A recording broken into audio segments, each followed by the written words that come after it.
හේයාචි ඇයි මේ ෆොටෝග්‍රැෆර්ස්ලා වීඩියෝග්‍රැෆර්ස්ලා lens filters පාවිච්චි කරන්නේ? ඔව් ඒකට හේතු ගොඩක් තියෙන්න පුළුවන්. අපි මුලින්ම ගමු CPL ෆිල්ටර් එකක්. CPL ෆිල්ටර් එකක් කියන්නේ සර්කියුලර් පොලරයිසර් ෆිල්ටර් එකක්.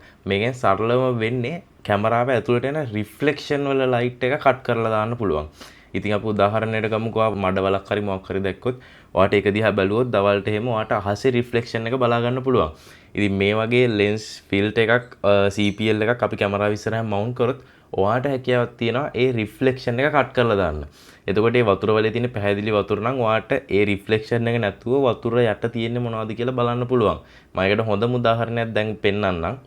මීට අමතරව අපේ ස්කින් එකේ තියෙන highlights කට් කරගන්න. එහෙම නැත්නම් අපි background එකේ ෆොටෝ එකක් ගද්දී ගස්වල කොළවල එන රිෆ්ලෙක්ෂන් එක කට් කරගන්න වගේ අපිට මේ CPL එක පාවිච්චි කරන්න පුළුවන්. ඊළඟට කට්ටිය වැඩිපුරම පාවිච්චි කරන තමයි ND filters කියන්නේ. ND filter එකක් කියන්නේ සරලවම අපේ ඇස් වලට දාන අවු කණ්ණාඩි වගේ. ඉතින් මේක කැමරාව ඉස්සරහින් දැම්මම මේකෙන් වෙන්නේ කැමරාව ඇතුළට එන සම්පූර්ණ ලයිට් එක අඩු වෙන එක. ඉතින් මේකේ ND4, ND8, ND16 ඉඳන් ND4000, 8000 වෙනකල් වගේ එක එක levels වලින් ගන්න පුළුවන්. ඉතින් මේ level වැඩි වෙන්න වෙන්නේ මේකේ තියෙන intensity එක වැඩි වෙනවා. ඒ කියන්නේ කැමරාව ඇතුළට ලයිට් එක එන ප්‍රමාණය අඩු වෙනවා. ඉතින් මේක අපිට පාවිච්චි කරන්න පුළුවන් අවස්ථාව තමයි අපි එළිය outdoor shoot එකක් කරනවා කියමුකෝ දවල් 12ට විතර.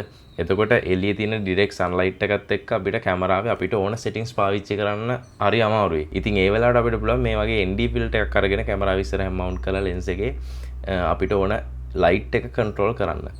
ඊළඟට ගොඩක්ම කට්ටිය පාවිච්චි කරන lens filter જાතියක් තමයි UV filters කියන්නේ. මේ UV filters අපි අතර නම් බලුවම clear glass එකක් තියෙන විනිවිද පේනවා. එතකොට මේකෙන් අපිට PV හැට බලා ගන්න තරම් ලොකු වෙනසක් අපිට දකින්න හම්බෙන්නේ නැහැ. ඒ වුණාට මේක ගොඩක් අය පාවිච්චි කරනවා කැමරාවේ lens එක protect කරන්න. එතකොට මොන හරි වැටුනොත් ඒ වගේම දූවිල්ලෙන් වගේ පරිස්සම් කරන්න තමයි ගොඩක් අය UV filters පාවිච්චි කරන්නේ. ඉතින් මේ වගේ lens filters පාවිච්චි කරද්දී වැදගත්ම දෙයක් තමයි හොඳ quality lens filter එකක් අපි පාවිච්චි කරන්න ඕනේ. මොකද අපි ලක්ෂ ගාණක් වියදම් කරලා lens එකක් අරගෙන ඒ lens එක ඉස්සරහින් රුපියල් 1000ක 2000ක වගේ cheap lens filter එකක් දැම්මොත් ඒකෙන් වෙන්නේ අර ලක්ෂ ගාණක lens එකේ තියෙන quality එකම නැති වෙනවා.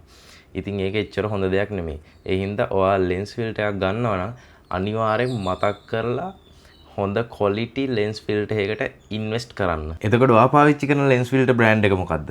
මම පාවිච්චි කරන lens filter brand එක ඔයා guess කරන්න. guess කරලා comment එකක් දාන්න.